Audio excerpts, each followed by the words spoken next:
The night was pitch black, with only the eerie howls of the dogs breaking the unsettling silence. Their frantic barking echoed through the yard, a warning of something sinister lurking just beyond the shadows. The air was thick with dread, making every nerve in my body tense with a sense of impending doom. My father, gripping a flickering flashlight, crept towards the corner of the yard where the dogs stood, growling at the unseen presence. What he found was far more terrifying than we could have imagined. Something, or someone, was hiding in the darkness, waiting. That night, our home, once a place of safety, turned into a battleground for survival, as 5 armed strangers slipped in, bringing with them a nightmare none of us saw coming. Good evening, everyone, and welcome. I've scoured the depths of the internet to find the most horrific stories for your listening pleasure tonight. Be warned, break-ins are about to get horrifying. Don't forget to follow us on Instagram and Twitter, and subscribe and hit the bell icon for more content every other night. But for now, it's time to get comfortable, check your security cameras, and let the darkness take control. Before I dive into the story, it's essential for you to understand a few key details about my country, Brazil, to fully grasp the situation. Here, it's normal to have high brick walls and electric gates, along with security fences and alarms. The crime rate is quite alarming. It's also pretty typical to have a large garden. My family and I are avid animal lovers, and at the time, we had 6 dogs, 2 pugs, 2 Labrador retrievers, and 2 dachshunds. With that said, our dogs roamed freely in and out of the garden, as it was securely enclosed. We usually left the patio door open during the day to allow them some freedom. Another thing to note about Brazil is that it's quite common to have a live-in domestic worker, maid, or gardener. Many average families employ them, unlike in other countries where it's often seen as a luxury. For context, our domestic worker was Luana, and her partner was Carlos. This story took place in 2007 when I was 9. My older brother, who was 10, and I had just received our new cell phones that day, a surprise from our dad after work. You might think we were a bit young for phones, but they were intended for emergencies and communication with our parents, an important detail in this story. Normally, we wouldn't leave the patio door open at night for security reasons, but I distinctly remember that it was a hot summer night. Of course, on this particular night, the patio door was wide open, and the dogs were outside doing their thing in the garden. My brother and I were in my parents' room, excitedly setting up our new phones, while Luana's daughter, Sophia, who was like an older sister to us at 18, was helping us. My dad was somewhere in the house, likely busy with chores. My mom was in the bath at the time, and I specifically remember Sophia commenting on how the dogs wouldn't stop barking and how annoying it was. That's when I noticed it too. Sure, they bark occasionally, but it was usually the dachshunds who yapped, while the bigger dogs just chilled. They'd bark for a few minutes and then settle down, but something felt different this time. Even the larger dogs were barking incessantly. My dad walked into the room and mentioned that he had noticed the dogs' relentless barking. He said he was going to check if everything was okay. No alarm bells rang in my head, as I didn't think my dad suspected anything was wrong either. He asked my brother to investigate with him, and my dad agreed. I was too engrossed in my new Samsung to pay much attention. My dad ventured out into the garden with my brother following close behind. As they stepped outside, my dad noticed the dogs were all huddled together, growling and going crazy in a dark corner behind our garden shed. To describe our garden, it sloped slightly down from the house, with a few steps leading to the lower end where the shed stood. There was usually a light that illuminated the area, but my dad noticed that the light was off, which confused him because he could have sworn it worked just the other night. Regardless, my dad felt a gut-wrenching unease wash over him, amplified by how unusually agitated the dogs were acting. He called for them, expecting them to come running, but tonight they just stared back at him, fixated on that dark corner. He instructed my brother to head back inside and grab a flashlight, using it as an excuse to keep him from following him, as he felt something was off. When my brother went back inside, my dad slowly approached the steps leading down to the garden. He noticed the dogs snapping at something hidden in the darkness. As he reached the top of the steps, he saw that the light was smashed. Confused, he inched closer, piecing together the unsettling feeling in his gut. Suddenly, it was too late. My dad, an ex-vet and avid hunter, felt something cold pressed against his temple and immediately recognized it as a gun. Out of the shadows stepped 4 men in balaclavas, all armed. Shocked, he froze on the steps. The man holding the gun to his head was instantly aggressive, barking commands for him to remain silent and not to move. The night had taken a terrifying turn, and I had no idea what was happening just outside, blissfully unaware as I fumbled with my new phone. The intruders demanded to know where my brother was. They claimed they had seen my dad come out with him, but my brother had returned inside the house. In that moment, my dad felt a surge of instinct, and before he realized what he was saying, he blurted out that my brother had gone inside to press the panic button. As the words left his mouth, he noticed the intruders' expressions shift into a frenzy. They began conversing in Swahili, assuming my dad wouldn't understand, as it's uncommon for white people to be fluent in it. However, my dad had grown up on a farm where he learned the language from the local workers. The aggressive man holding the gun muttered in Swahili, "Crap, the cops will be here any minute.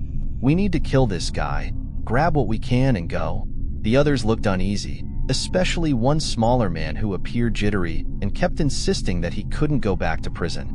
He urged the group to escape before the police arrived, which could be any moment now. My dad seized on the man's panic.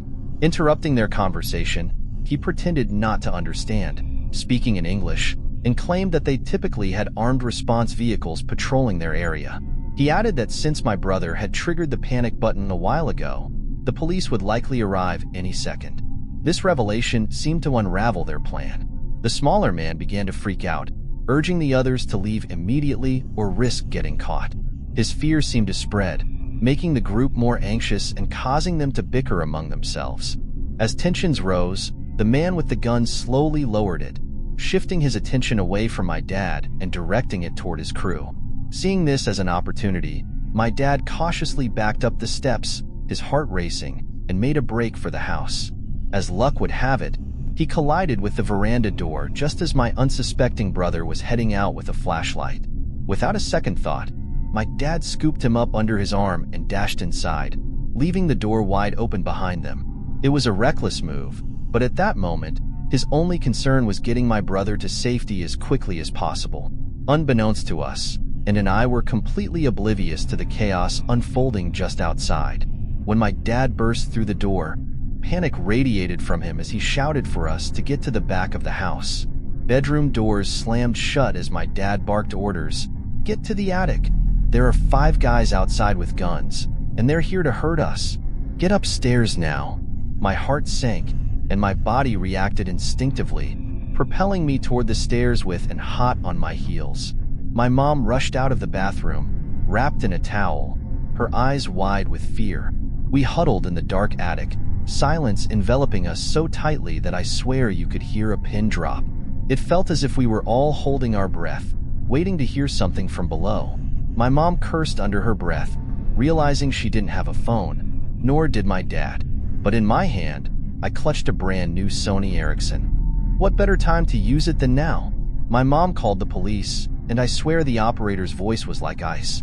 They asked for our address, which we gave, but the response was cold.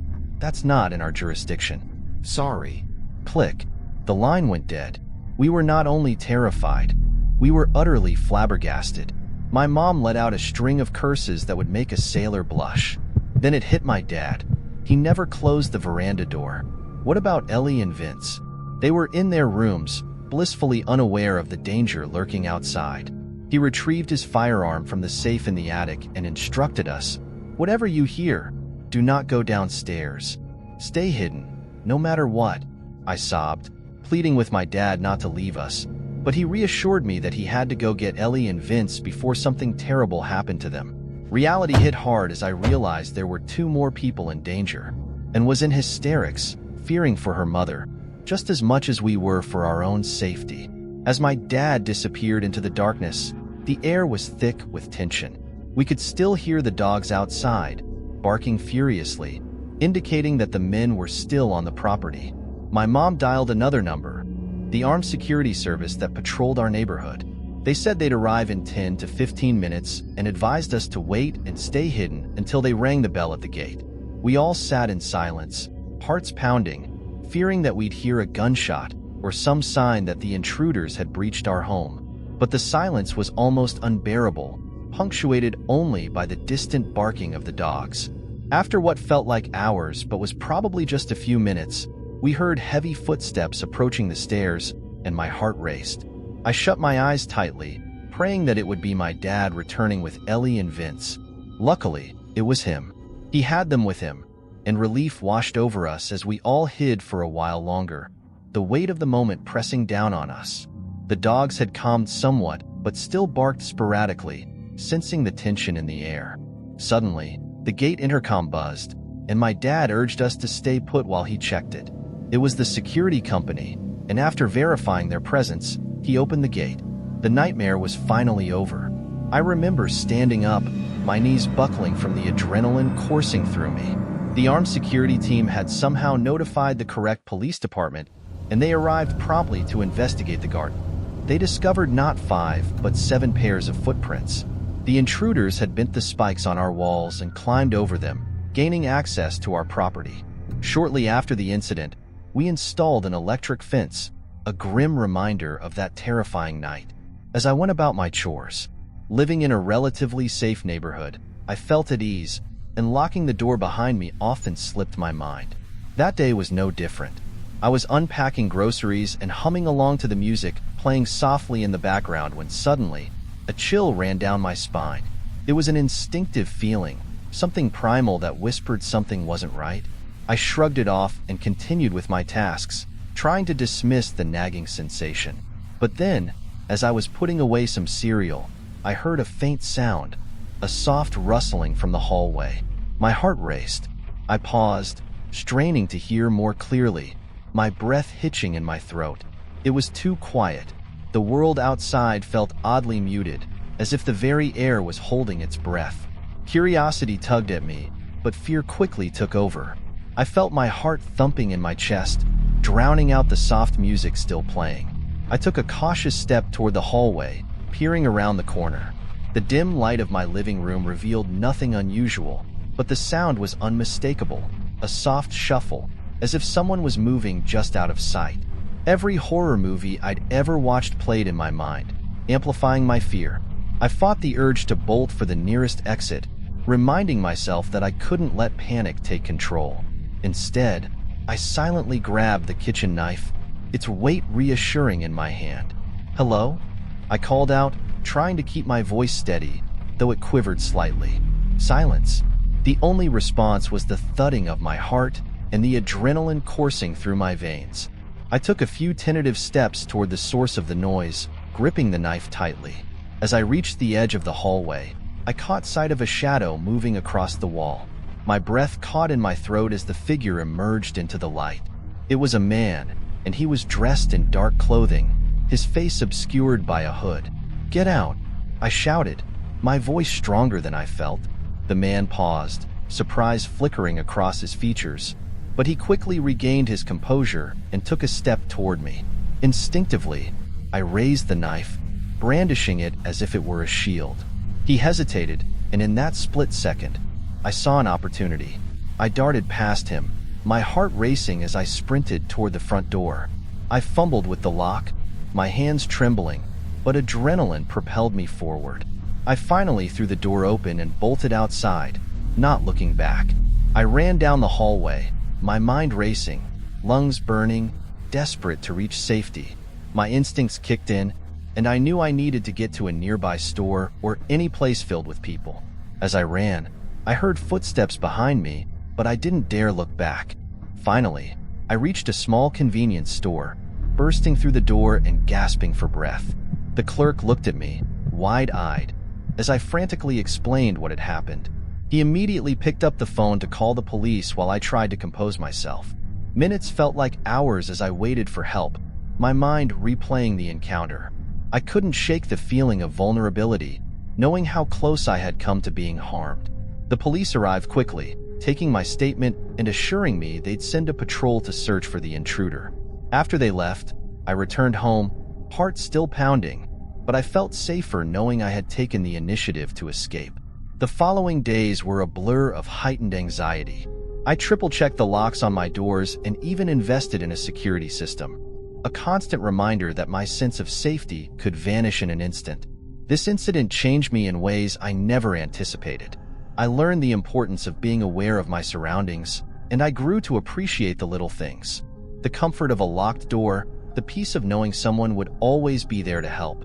To this day, I still keep that kitchen knife close.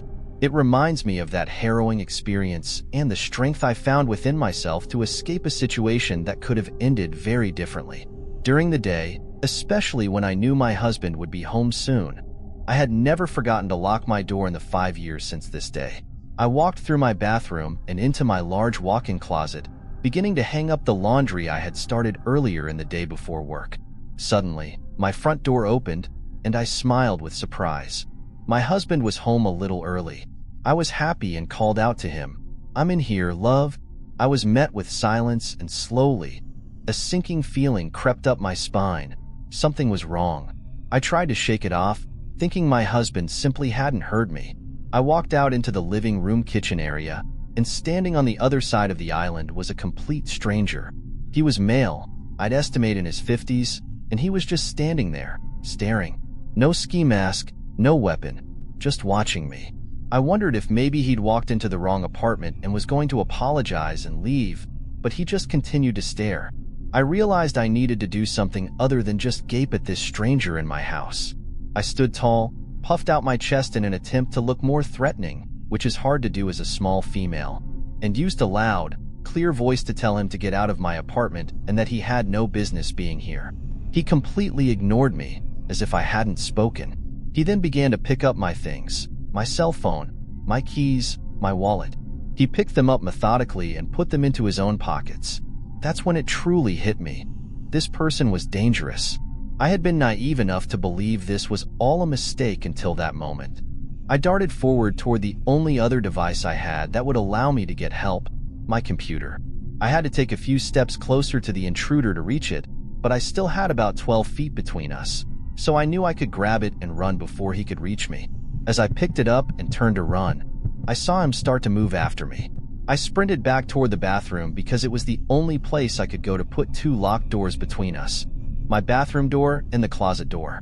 I slammed and locked the first door, and within seconds, I could hear him messing with the bathroom door, trying to open it. I ran into the closet and locked that door too. In a panic, I opened my computer and got onto Facebook Messenger to contact my husband. I sent message after message, pleading with him to call my mom and tell her there was an intruder in our apartment. He got the messages within a minute and assured me that he had dispatch on the phone and was leaving work himself, trying to get to me as quickly as he could. I waited and waited, my heart racing. Suddenly, the bathroom door opened and the intruder came inside. He moved to the closet door and began trying to break that door down too. Here's the part where people usually start giving me advice on how I should have acted. But all I can tell you is that I was frozen with fear, frozen with shock. I didn't scream or cry, nor did I search for a weapon in the dark. I didn't brace the door or try to hold it closed. I just knelt in the closet and waited for death because I knew that was what was going to happen. People like to tell me that I lived in an apartment. Surely if I'd screamed, someone would have heard and come for help. Surely there was something heavy in my closet that I could have used to defend myself. Hell, even the laptop I had would have heard if I swung it at someone. Why did I do nothing? Well, I really have no answer for that other than when you're in the heat of the moment, feeling that fear, those thoughts don't come to the forefront of your mind. As some of you might not believe, the closet door miraculously held. I heard frustrated footsteps going back out into the living area of my apartment. I heard things breaking, bottles shattering, my drawers and refrigerator being flung open, things being torn out of them. I continued to sit in the closet, silently crying, wanting to leave but feeling that the threat of death was inevitable. I felt awful about my selfishness in that moment, but I messaged my mom, who lived a 15-hour drive away, and told her what was happening. I desperately wanted comfort and to tell her how much I loved her. I'm not a parent, but I can only imagine the fear and helplessness I put her through. Through knowing her daughter was in danger and feeling helpless, my mom messaged me constantly, begging me to reply. I told her I would as long as I could, but I also asked her to tell my brothers I loved them as well, to help my husband through whatever happened next, if it ended badly for me. The intruder began messing with the closet door again, mumbling disjointed words I couldn't quite distinguish. I remember hoping the police would arrive at the apartment before my husband did, praying he wouldn't be the one to find me in whatever state this invader left me. Suddenly, the front door opened, and it was my husband, shouting for me. The intruder walked out towards the living room, where the front door was located, and I opened the closet door, darting out to find my husband on the ground, pinned in place by the man. The intruder kept mumbling, at times yelling, but never really putting up much resistance. This entire part is a blur for me. I remember feeling like the room was spinning, filled with fear, mostly for my husband. Eventually, the police arrived. It took them 25 minutes to respond, which still blows my mind. I know time seems to move slowly during scary situations, so I thought it was less than that, but from the time my husband dialed 911 to the officers arriving, it was 25 excruciating minutes. This isn't intended to bash them in any way. It just always seemed like an unusually long response time for a home invasion. They retrieved my belongings from the man and escorted him out of the apartment. I went through the process of filing a police report, recounting what had happened. One of the officers commented that I should really keep my door locked at all times. In that moment, I felt like he was being insensitive, as if he was blaming me for what happened. But later, I recognized his words were coming from experience. I'm sure he'd seen this situation end very differently for other women. Within half an hour, the scariest incident of my life was over, but I've carried the fear, the violation, and the anxiety of having someone intrude on my space for years. If it happened once, it could happen again. If this or something similar has happened to you, and you're still struggling with the aftermath, the sleepless nights, lying awake listening for sounds of forced entry, the nightmares, the constant checking and rechecking of your locks, this is what eventually helped me. My husband and I moved to the Midwest for his job, choosing a safe town with nice apartment complexes. We opted for a third-floor apartment with only one point of entry and researched every statistic on crime in the neighborhood. Despite these precautions, I still couldn't sleep at night. It was definitely better than staying in the same apartment in Memphis, but my husband often worked nights, and I simply couldn't continue being terrified to sleep. I realized my biggest fear wasn't that something could happen again, but that if it did, I was just as unprepared as I was before. I hadn't changed anything other than locking my door. I knew I would likely freeze up again in a crisis. So, I decided to take action. I walked into a martial arts school with an excellent self-defense program, introduced myself, and started taking classes. At first, I was quiet and held back. My instructor, who was both incredibly kind and insightful, slowly built up my confidence and helped me break free from my bubble of fear. After several months of training, I finally shared my reason for taking classes. He worked with me tirelessly to give me the ability to protect myself in any environment. I've been training for years now, and it's made an unbelievable difference in my life.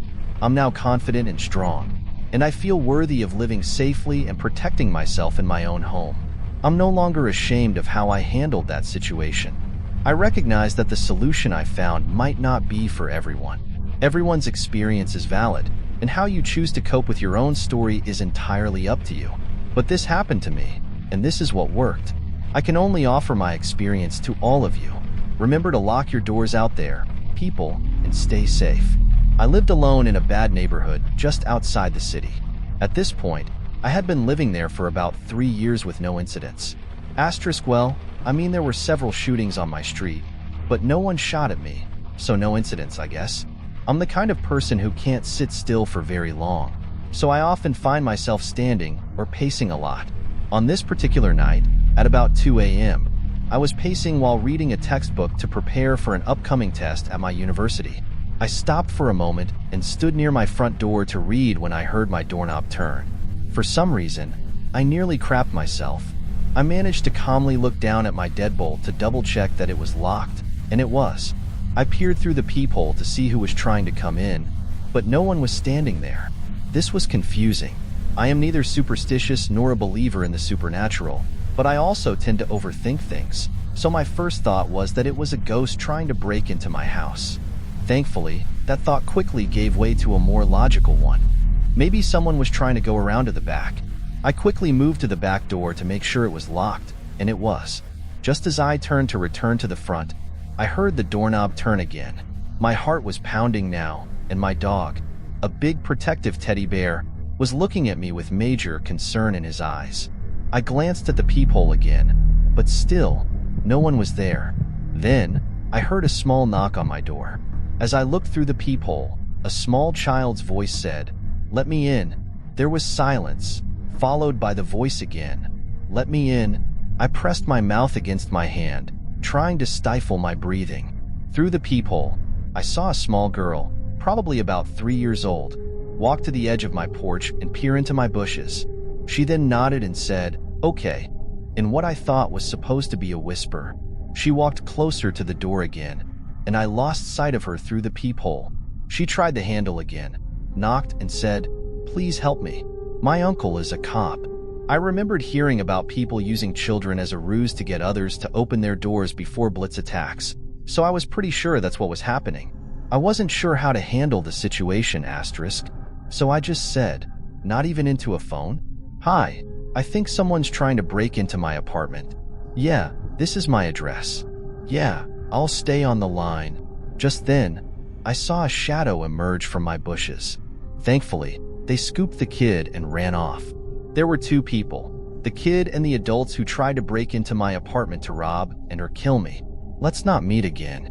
This story takes place around 7 years ago. I was just getting home from high school on the bus. I made it home and noticed that my mom wasn't there since my dad was at work and my brother didn't get out of school until later. I was the only one home. I put my backpack down and went to untie my shoes when suddenly, some dude walked out from a hallway. I went into Occam's razor mode and assumed this was some sort of handyman or repair guy, since we had moved in recently and had been getting a lot of home repairs done to fix the half-assed DIY electrical, plumbing, and paint jobs left behind by the previous owners. He was wearing some sort of tool belt, and he fit the general repairman look. My mom is usually around when we have people working in the house, so I thought she must have left not long ago and would be back soon. I nonchalantly told the guy that my mom should be back soon, and he mumbled something like, "Thanks," before leaving through the front door to what I assumed was a repair truck. At this point, I texted my mom, asking when she'd be back and who the dude in the house was. She replied asking if I was joking, and it was only then that I realized I had been sitting on the couch chatting with the dude who was burgling our home. At this point, the guy was long gone, and luckily, my mom was only a few minutes away at her store down the road. She got back, and we called the police. They took a look around, but nothing was actually missing. Nothing ever really came of it. I'm honestly just glad it went down the way it did, since I only knew what happened once it was already over. This guy had just put himself between me and the front door, and I'm really not sure what a freaked out me would have done, fight or flight. I can't imagine what the guy was thinking when I basically just let him walk out. I'm going to tell you a story that happened to me when I was 17. This story still freaks me out so much that I don't even know what happened that day and would like your opinion on it. It was November, and my friend Jacob was going to have his 17th birthday. Being a good friend, I proposed that he sleep at my house and then go for a walk the next day with friends in the forest. He accepted, and everything went well. He slept at my place, and the next day we left with friends for a 2-hour drive to the forest since it was a bit far, and at the time, I lived in the city center. After the drive, I realized that I had forgotten the keys to my house at home, so the door to my house was wide open. But hey, I told myself that we were in a town and that few people frequented the suburbs. The day was going well, and it was time to go home. I was stressed about whether my house had been robbed. In the end, I convinced myself that there was very little chance of that happening. My friend Jacob wanted to spend more time with me before I left for my studies, so I accepted that he would sleep over again. We walked in and found my house intact, but it was wide open. As I walked around the house, I noticed something. The cellar door, which is never open, was ajar, and there was white paper on the floor. I quickly realized that I had to call the police to check if there was anything or anyone inside.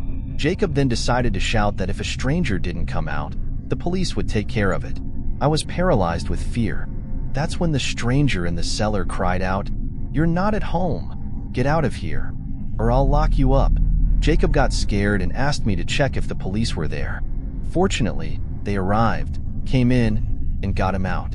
They found kitchen knives, an axe, iron chains, and a board. And there was also a white sheet with the words "behind you" written on it.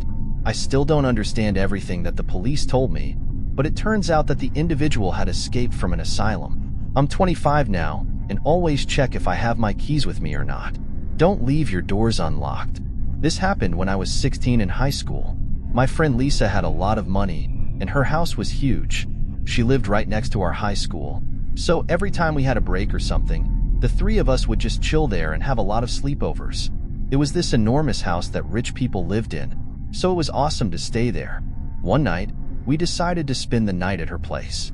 It was the three of us, Lisa, Zoe, and Lisa's little sister, Anna. Their mom was actually gone for the night. So we put on some PJs and watched a movie that was way too scary. I went to bed before the two of them, and they just stayed in the living room watching TV. At one point, the alarm went off.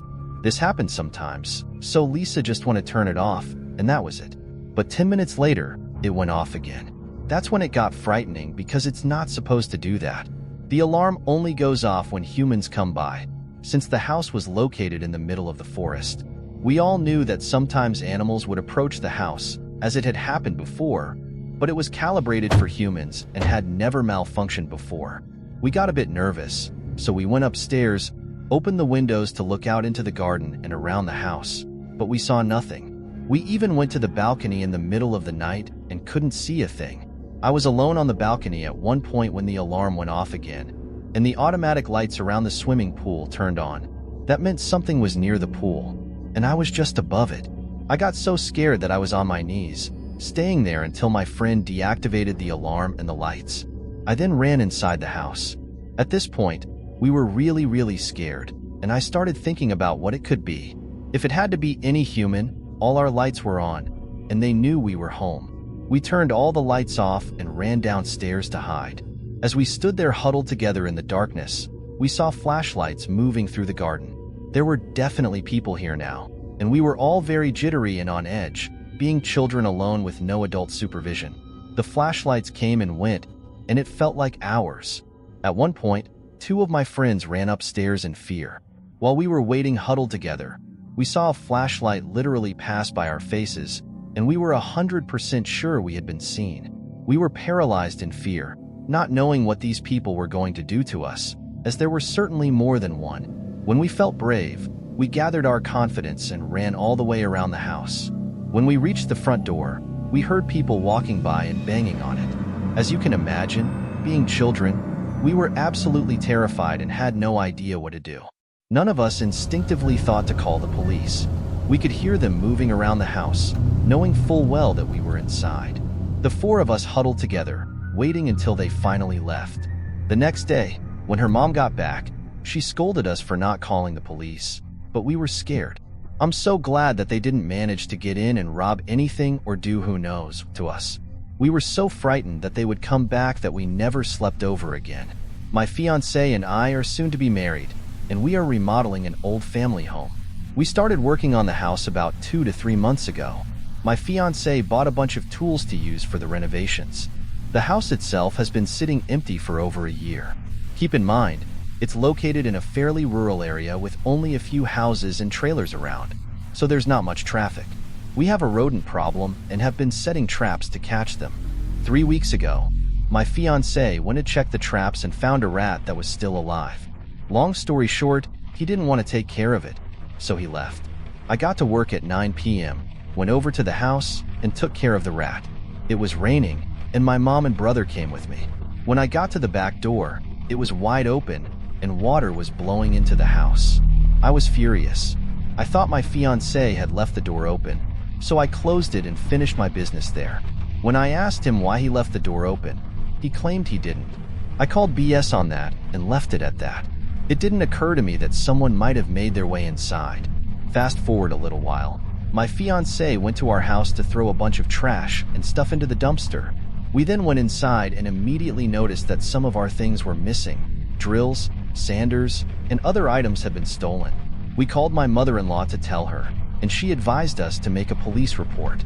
What scares me so much about this is that everything began with the rat trap incident. Somebody had been scoping us out. I would often go to our house by myself, and would always feel creeped out, as if I were being watched. My little brother even remarked that he felt watched there, and asked if we were sure nobody was inside while we were. I noticed today, while I was there alone, that my dog was acting very nervous and suspicious.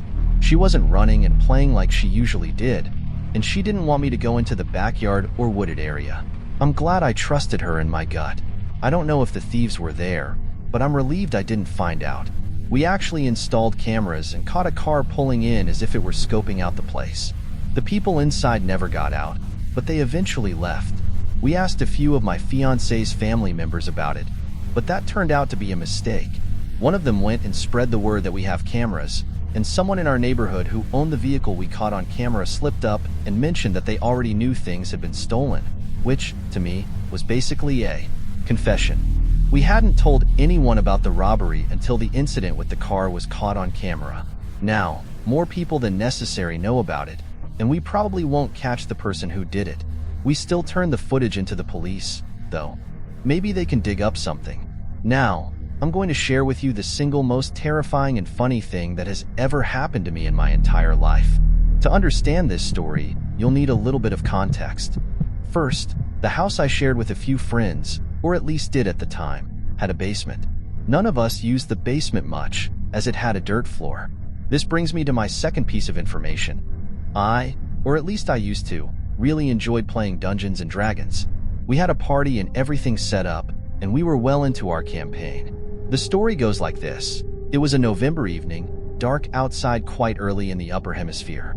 It must have been around 6 p.m. or something, and it was already dark. My friends had come over that Saturday night to drink and play Dungeons and Dragons. Well, tonight, it was being hosted at my house. In collaboration with the Dungeon Master, we had actually organized the basement to make it spooky in theme for the part of the adventure we were about to embark on. This involved putting up creepy music in the background, as it was part of the game, along with snacks, turning off all the lights, and lighting candles to make it seem super creepy. We were only supposed to have this particular part. The candles and everything were just for when everyone arrived to really get into the mood for the chanting. We obviously planned to turn all the lights on when we started playing the game. We had just finished doing some final setups and were literally lighting the last candles when we heard a very loud thump upstairs. At first, we looked at each other, assuming some members of our party had arrived early. But seeing as it was around 6 and we had told them to get here for 8, we were both quite confused.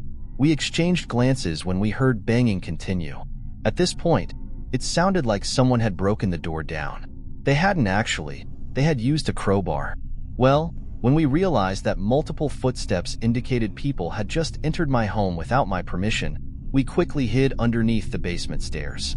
At this point, we could hear people running around upstairs. We were terrified, grabbing our cell phones and dialing 911, telling the operators in hushed tones what was going on and that there were people upstairs in the house. That's when we heard someone grab the door to the basement and opened it wide with force. When they took a few steps down, that's where we heard them stop. We looked around and took in the scene. Darkness, candles melting, weird monk chanting music playing, and what would have appeared to others as some kind of ritual waiting to happen. At that moment, call it stupidity or courage, I don't know. Something within me swelled. I got up and began chanting along to the monk music, which was on loop, and I knew what they were saying since I had heard it a lot that day.